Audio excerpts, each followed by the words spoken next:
नमस्कार साथियों, आप सभी का हमारे शिवम एकेडमिया के इस चैनल पे स्वागत है। और आज इस वीडियो के माध्यम से मैं आपको भारतीय संविधान के सभी चीज़ों को यानी भारतीय संविधान के हर एक पहलू को समझने की कोशिश करेंगे। और उसी पहलू को समझने के पहले प्रयास में आज हम सबसे पहले मौलिक अधिकार के बारे में बात करेंगे या मूल अधिकार के बारे में बात करेंगे कि हमारे पास जो फंडामेंटल राइट्स हैं वो फंडामेंटल राइट्स क्या क्या हैं।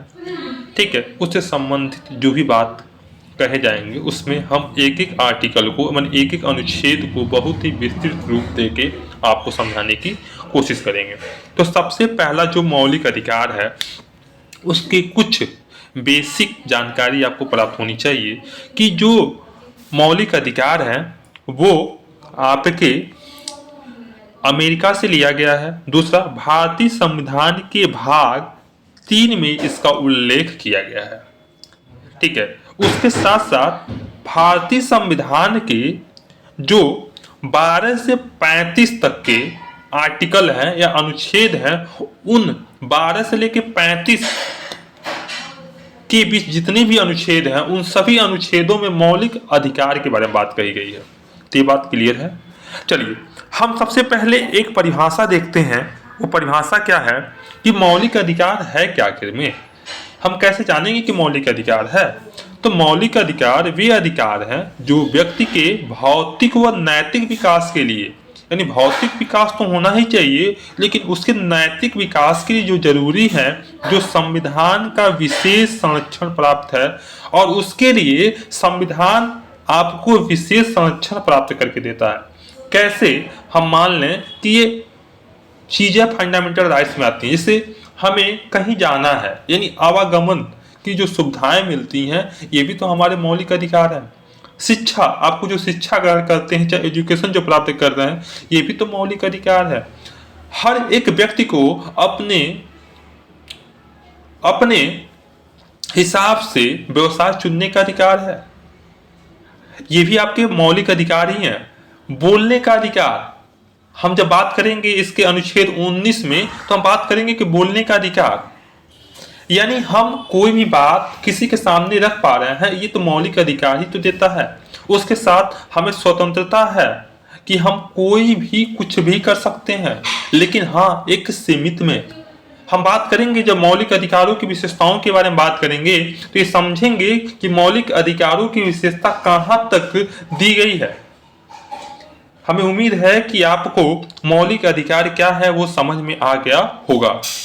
ठीक है, चलिए कुछ मौलिक अधिकारों की विशेषताओं की बात करें।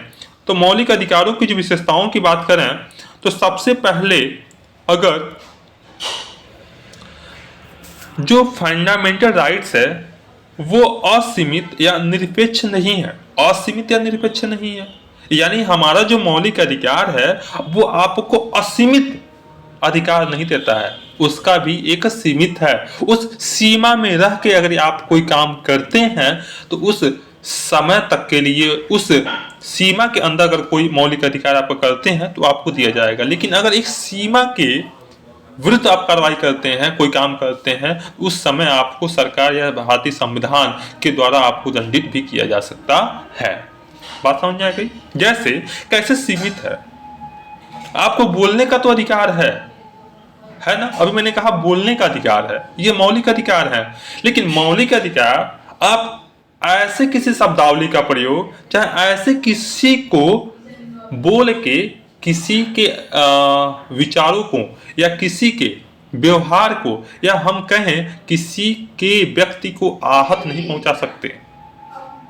आपको बोलने का अधिकार है लेकिन किसी व्यक्ति को आप गाली दे रहे हैं, उससे उस व्यक्ति को आहत हो रहा है, उस कंडीशन में आपके जो मौलिक अधिकार है वो सीमित तो है ही, आपके ऊपर कार्रवाई भी हो सकती है। लेकिन बोलने का अधिकार है, एक सीमा में बोलने का अधिकार है। बात क्लियर है?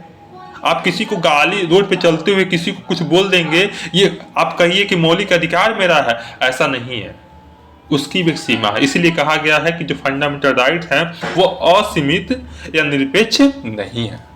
बात क्लियर है? दूसरा चीज, दूसरी बात कही गई है कि मौलिक अधिकार का स्वरूप निषेधात्मक या निगेटिव है।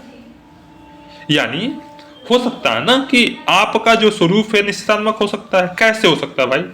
हम कहे किसी को चोरी कहीं कर रहा है तो कहेंगे चोरी मत करो, हमने उसको सलाह दी, ठीक है, ये क्या होगा? एक गुड है, अच्छी बात है, ठीक है। लेकिन अगर किस कॉन्टेक्स्ट में बात करें, उसका निगेटिव है कि इम्पैक्ट पड़ेगा कि नहीं। हम कहें दूसरों की सहायता करो, असहाय की सहायता करो, यानी जाहिर सी बात है वो एक पॉजिटिव सेंस में है कि नहीं? तो इस तरह से हम समझ सकते हैं कि जो फंडामेंटल राइट्स है उसका स्वरूप निषेधात्मक है, निगेटिव साइड में है। मौलिक अधिकार परिवर्तनीय है, यानी वाद्य योग्य है। वाद्य योग्य मतलब अगर आप कोई फंडामेंटल राइट्स है उसके वाद किया जा सकता है, वाद्य योग्य है, उस पर बात कही जा सकती है, उस पर बात विमर्श हो सकता है।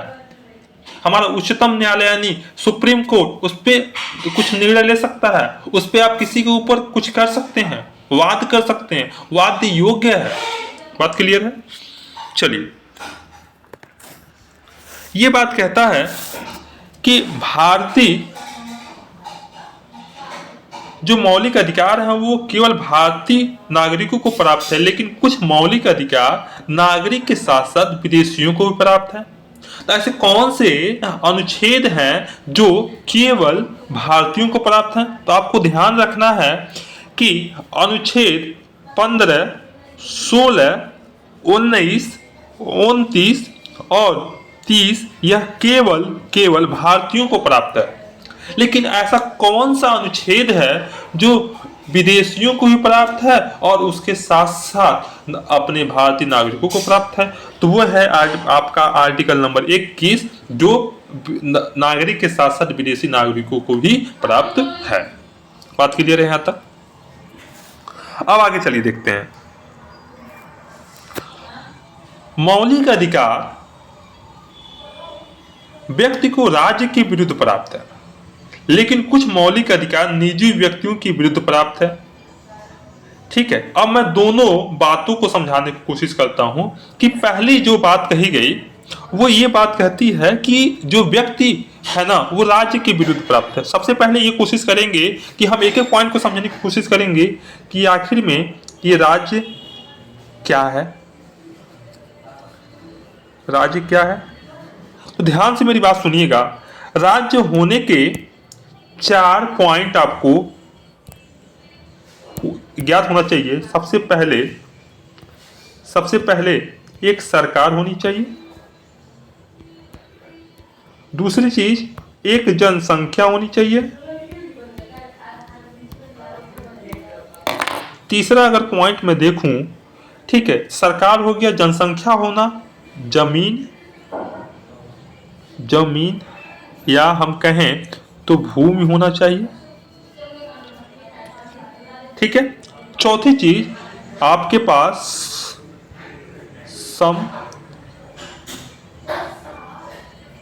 संप्रभुता होनी चाहिए। संप्रभुता का मतलब क्या है कि हम अपने आंतरिक और बाह्य निर्णय लेने के लिए सक्षम हो। क्या ये बात क्लियर है यहां तक? चलिए, ठीक है।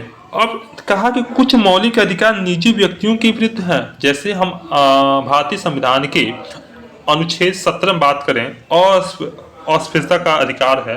ठीक है, जैसे किसी कोई व्यक्ति है और उस व्यक्ति ने किसी सार्वजनिक स्थल पे आटा चक्की पे पिसवाने गया, ठीक है, और वो शेड्यूल मतलब कास्ट है, तो उसको इस रोकने का अधिकार नहीं होगा।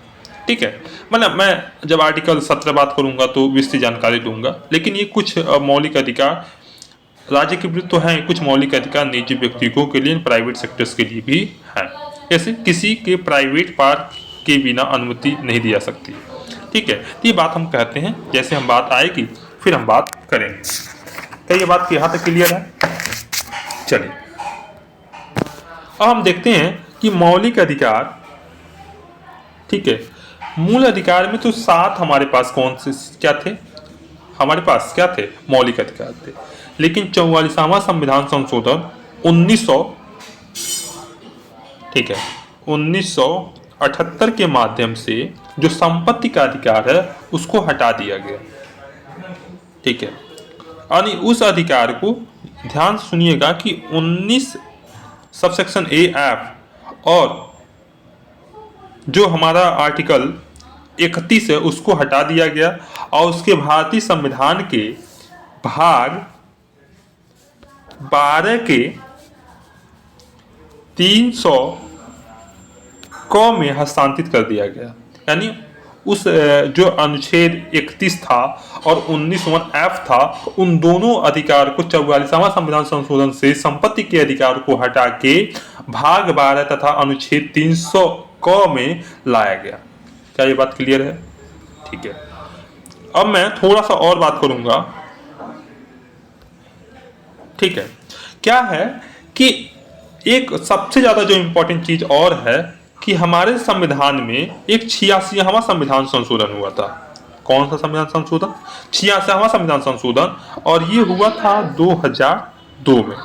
और इसमें जो हमारा 21A शिक्षा का अधिकार को मौलिक अधिकार बना दिया गया। यानी जो ये अधिकार था शिक्षा का अधिकार, ठीक है, जो शिक्षा का अधिकार है इसको मौलिक अधिकार बना दिया गया। ठीक है, ये बात क्लियर है? तो मैं आपसे एक प्रश्न पूछूं, प्रश्न ये पूछूं कि वर्तमान में हमारे फंडामेंटल राइट्स कितने हैं? अब मैं ऑप्शन दे रहा हूं आपको, 1 2 3, ठीक है, 1 2 3 4, और मैं ऑप्शन यहां भर रहा हूं, आपको ध्यान से सुनिएगा कि पहला में 5, दूसरा में 6, 7 और 8। तो आप बताएं कि सबसे सटीक इसमें क्या होगा? आपको पता है कि 6 इसका आंसर होगा। ठीक है, चलिए अब आगे देखते हैं। अब हम समानता का अधिकार, यानी सबसे पहले हम ये देखेंगे कि 6 अधिकार जो हमने बात कही वो कौन कौन से अधिकार हैं। ठीक है, देखिए समानता का अधिकार यानी आर्टिकल 14 से लेके हम बात करेंगे 18 तक। दूसरी बात करेंगे स्वतंत्रता का अधिकार जो 19 से लेके 22 तक है। और आपको याद रखना है कि 21A जो 86वां संविधान संशोधन से जोड़ दिया गया, उसको भी ध्यान रखना है। शोषण के विरुद्ध जो अधिकार है जो 23 और 24 आर्टिकल हमारा बात करता है, उसके बारे में बात करेंगे। धार्मिक स्वतंत्रता का अधिकार जो 25 से 28 है। ठीक है, सांस्कृतिक व शैक्षणिक अधिकार जो है 29 और 30 है। संपत्ति का अधिकार जो हम 44वां संविधान संशोधन 1978 के माध्यम से इसको हटा दिए, तो ये हमारा कैंसिल हो गया। ठीक है, अब देखिए संवैधानिक उपचारों का अधिकार जो आर्टिकल कौन कहता है? 32 कहता है। और संवैधानिक उपचारों के अधिकार के बारे में भारतीय जो संविधान को लिखने वाले थे डॉक्टर भीमराव अम्बेडकर ने कहा था, अगर पूरे संविधान में अगर सबसे अधिक कोई सबसे ज़्यादा इम्पोर्टेंट अगर कोई अनुच्छेद है तो वो अनुच्छेद है आर्टिकल 32, जिसमें संवैधानिक उपचारों के अधिकार की बात करता है। ठीक है, तो अब हम बात करेंगे कि सबसे पहले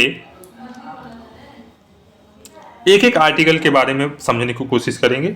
लेकिन ये तो आपने सोचा होगा कि सर ने 14 से 32 तक के बारे में बात कही गई, सर ने कभी 12 के बारे में बात नहीं कही, 13 के बारे में बात नहीं कही, उसके साथ साथ 33, 34 और 35 के बारे में बात नहीं कही।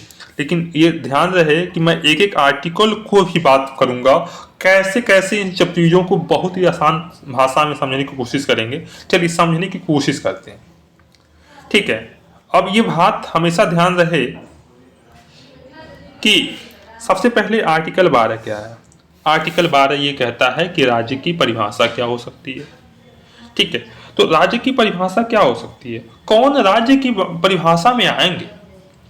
तो ध्यान से सुनिएगा मेरी बात। राज्य कौन ऐसे हैं कि राज्य की परिभाषा में शामिल हो सकते हैं? तो ये ध्यान रखिए, ये पक्ष राज्य की परिभाषा में शामिल हो सकते हैं। कौन कौन?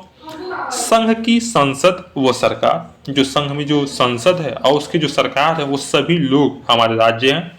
प्रांत का विधानमंडल वो प्रांत की सरकार यानी राज्य की बात कर रहा है, और राज्य से संबंधित जो विधानमंडल है और उससे संबंधित जो भी प्रांत की सरकारें हैं वो सभी जो स्थानीय सरकारें हैं जैसे ग्राम पंचायत, नगर निगम, ये सभी क्या हो सकते हैं, आर्टिकल 12 में आएंगे। सरकार की शक्ति का प्रयोग, ध्यान से, सरकार की शक्ति का प्रयोग करने वाला व्यक्ति, सरकार की शक्ति का प्रयोग करने वाला हर एक व्यक्ति जो सरकार की शक्तियों का प्रयोग करता है वो सब के सब हमारे राज्य के श्रेणी में आते हैं। क्या ये बात क्लियर है यहाँ तक? हमें उम्मीद है कि यहाँ तक बात समझ में आएगी, और हम बात करेंगे फिर बात करेंगे हम कि ऐसा, अब आर्टिकल 13 पे ध्यान रहे, 13 पे बात समझ में आ गई होगी। देखिए आर्टिकल 13 क्या कहता है, राज्य ऐसा कोई भी कानून नहीं बनाएगा जो मौलिक अधिकारों को कम करता है या उसको समाप्त करता है, या ऐसा प्रत्येक कानून जिस सीमा तक वो मौलिक अधिकारों को कम करता है या उसे समाप्त करता है उस सीमा तक वो अवैध माना जाएगा। ठीक है। आर्टिकल 13 के संदर्भ मौलिक अधिकारों को संशोधनता संबंधित विवाद उत्पन्न हुए। न्यायालय के समक्ष यह प्रश्न उठाया गया कि क्या मौलिक अधिकारों में संशोधन किया जा सकता है, या उसको कम किया जा सकता है, या समाप्त किया जा सकता है, या नहीं किया जा सकता है। ठीक है। तो देखिए संसद ने क्या कहा, सबसे पहले हम जो ऊपर बात कहे हैं कि राज्य ऐसा कोई भी कानून नहीं बना सकता, यानी राज्य अगर कोई भी ऐसा कानून बनाता है जो मौलिक अधिकारों को हनन करता है, उस कंडीशन में वो जो विधि होगा चाहे कानून होगा वो पूरी तरह से अवैध माना जाएगा। हाँ, ऐसा भी हो सकता है कि कोई अगर सरकार कोई मौलिक अधिकार कोई कानून बनाती है और उस कानून में अगर कोई ऐसा पॉइंट जो हमारे मौलिक अधिकारों को हनन करता है उस सीमा तक वो कानून अवैध घोषित किया जाएगा। उसके साथ साथ अगर वो पॉइंट जो हमारे मौलिक अधिकारों को हनन कर रहा था अगर वो पॉइंट हटा दिया जाए तब वो कानून एक वैध रूप ले लेगा। क्या ये बात क्लियर है? ये बात क्लियर है। मैं इसको एक एग्जाम्पल के माध्यम से समझाना चाहता हूं। मान लीजिए कि एक कानून बना, कोई एक्ट बना, ठीक है, कोई एक्ट बना और उस एक्ट में उसका एक सबसेक्शंस है और वो सबसेक्शंस मान लीजिए कि 4(2) है और ये हमारे मौलिक अधिकारों को क्या करता है, कम करता है। क्या करता है? कम करता है या उसको समाप्त करने की बात करता है। तब ये पूरा जो आर्टिकल बना होगा ना, पूरा जो एक्ट बना होगा, ये पूरा एक्ट तब तक अवैध घोषित किया जा सकता है। लेकिन जैसे ही ये आर्टिकल का 4 सबसेक्शन 2 को हटा दिया जाएगा तो पूरा कानून वैध हो जाएगा। क्या ये बात क्लियर है? हमें उम्मीद है कि ये बात क्लियर हो गई होगी आपको। ठीक है, चलिए, यहां तक हमें उम्मीद है कि आपको ये चीजें क्लियर हो गई होंगी। ठीक है, अब हम इसमें क्या संशोधन हो सकता है या नहीं हो सकता है, जब इससे उच्चतम न्यायालय से प्रश्न पूछा गया तो बहुत सारे जवाब आए। जवाब क्या आया? शंकरी प्रसाद केस 1951 में पूछा गया क्या मौलिक अधिकारों में संशोधन किया जा सकता है या नहीं किया जा सकता है।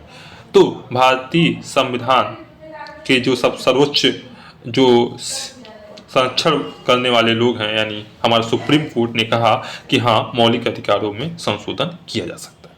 लेकिन सज्जन सिंह केस 1965 जब आया उसमें ये बात कही गई कि मौलिक अधिकारों में संशोधन किया जा सकता है। लेकिन गोलकनाथ के जब 1967 की बात आई और उसमें ये बात कही गई कि मौलिक अधिकारों में संशोधन नहीं किया जा सकता। आपको ये याद होना चाहिए कि शंकरी प्रसाद केस में कहा गया कि 1951 में कि मौलिक अधिकारों में संशोधन किया जा सकता है, लेकिन सज्जन सिंह के केस में कहा गया कि मौलिक अधिकारों में संशोधन किया जा सकता है। ये भी पूछ सकता है कि मौलिक अधिकारों में संशोधन नहीं किया जा सकता वो किस वाद में बात कही गई। तो आपको याद रखना है गोलकनाथ केस 1967 में बात सुप्रीम कोर्ट ने कहा था कि मौलिक अधिकारों में संशोधन नहीं किया जा सकता। लेकिन जैसे ही अगर हम बात करें तो 24वां संविधान संशोधन हुआ 1971 में, ठीक, और इंदिरा गांधी के शासन काल में। ठीक है, ध्यान से रहे कि उसमें ये भी बात कही गई कि उसमें हम संशोधन कर सकते हैं। फिर एक जब हमारे सुप्रीम कोर्ट में 13 बेंच की एक बैठक बैठी और उसमें केशवानंद भारती केस को उठाया गया और 1973 में बात कही गई क्या मौलिक अधिकारों में संशोधन किया जा सकता है या नहीं किया जा सकता।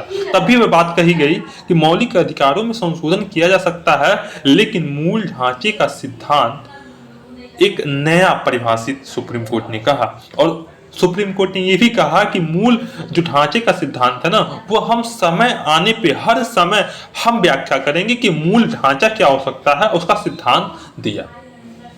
यानी मौलिक अधिकार में जो मूल ढांचा है उसकी जब भी व्याख्या करने की बात आएगी ना, वो सुप्रीम कोर्ट करेगा और समय के अनुसार करेगा और उसकी व्याख्या केवल सुप्रीम कोर्ट ही करेगा, ऐसी बात कही गई।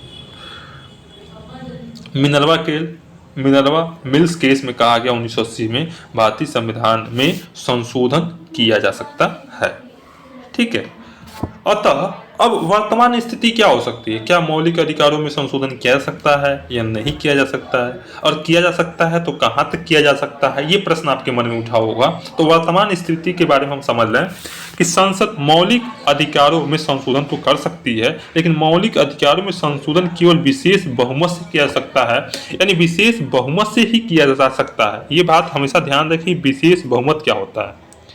ठीक है, अब विशेष बहुमत का मतलब क्या होता है, उपस्थित तथा मतदान करने वाले सदस्यों का, ठीक है, 2/3 मत, ठीक है, होना चाहिए। यदि मौलिक अधिकारों में कोई मूल ढांचा पाया जाता है तो उस मूल ढांचे में संशोधन नहीं किया जा सकता। यदि मौलिक अधिकार में कोई मूल ढांचा पाया जाता है तो उसमें कोई संशोधन नहीं किया जा सकता है। ये बात केशवानंद भारती केस से निकल के आया।